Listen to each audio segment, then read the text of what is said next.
Magandang araw mga kaibigan.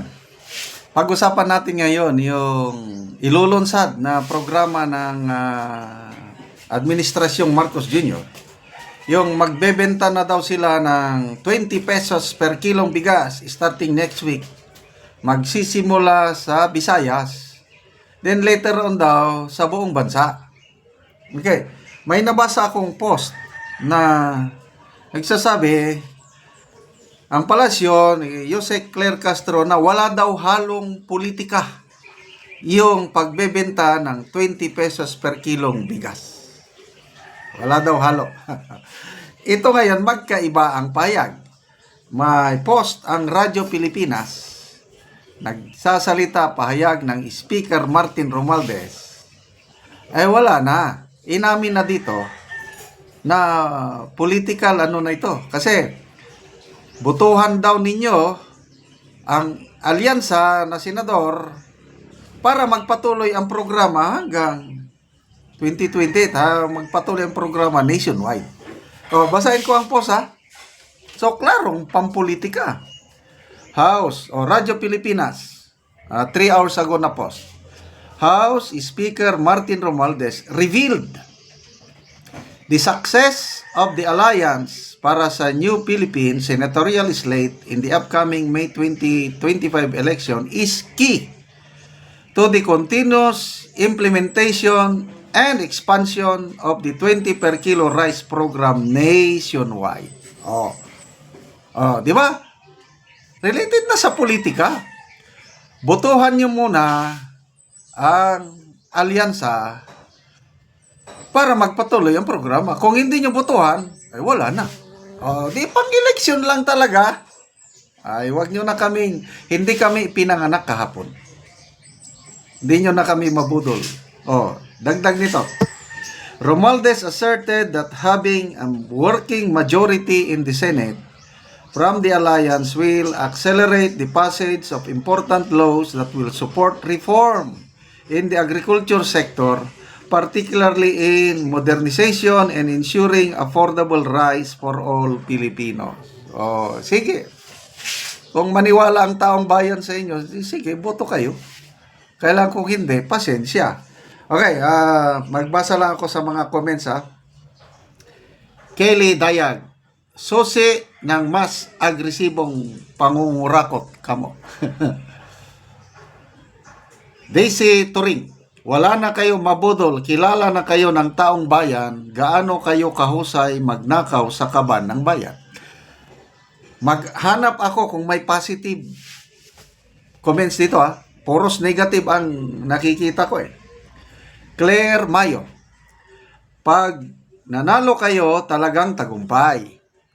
Ubos na ang pera ng bansa. Edner Alegria, bisan pa muluhod ka, tanga na lang mutuon nimo kung kahit daw luluhod. Tanje lang ang maniwala.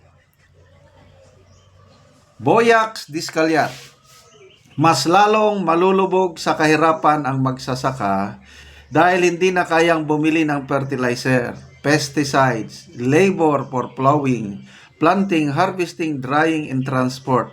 Just look at the quality of rice na ibinibigay sa mga tao. Tiyak, di masisikmura yan sa regular na pamilya. Okay, yung ibibigay na bigas, rice stock daw yun. Matumal ang bintahan ng NFA rice sa Visayas. Di matagal ng stock. Laon ang tawag nun. Waray term daw ito, sabi ni Ted Filon, laon. So yan ang ibebenta ng tig 20. Kaya lang hindi yun ang presyo talaga. 33 ang puhunan nun. So ang gobyerno mag-subsidize. So anong ibig sabihin nun? Tayong lahat, taxpayers, tayo ang nagbabayad sa 20 pesos per kilong bigas dahil abnormal yung presyo na 20. Daydreaming lang ang BBM na ito nung sinabi niyang pangarap natin na gawing 20 pesos ang kilo ng bigas.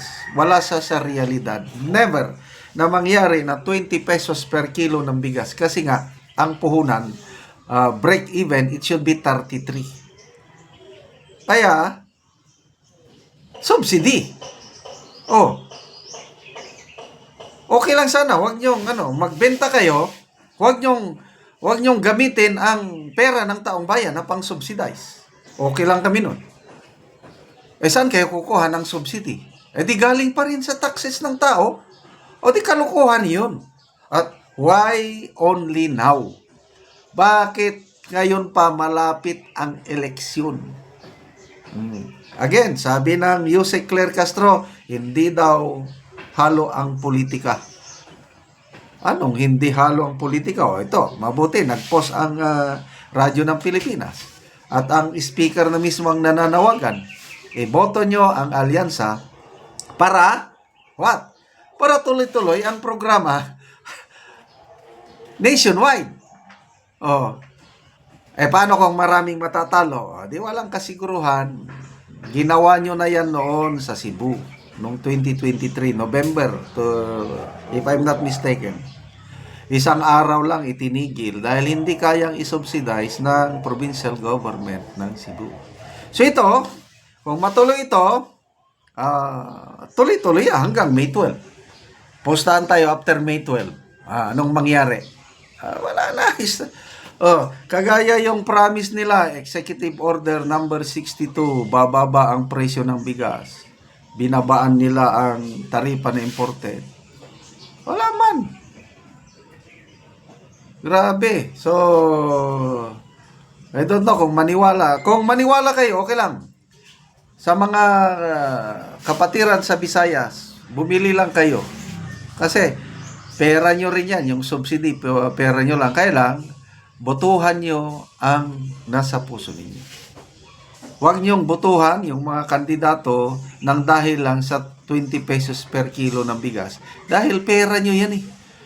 Yung itinagdag, yung 13 pesos na subsidy, pera natin yan. Kaya bibili kayo. Kaya lang, mabibili mo 10 kilos per week lang. So makikipila ka pa. Paano yung may, saan ba yun? Yung namigay sila ng ayuda, may hinimatay na senior citizen, baka sa init ng panahon. Anyway, hindi nyo na maluluko ang taong bayan. Janet said, sabi niya, ngayon lang yan, malapit na kasi ang eleksyon. Salamat mga kaibigan sa inyong pagtangkilik sa ating channel. Nakakatulong kayo ng malaki sa Tribong Talandig dahil ang income sa channel na ito is tinutulong sa Tribong Talandig na Bukidnon. Namimigay tayo ngayon ng mga yero at pako para ma-repair ang mga sira-sirang bahay ng Tribong Talandig. Panoorin nyo ang video na ito.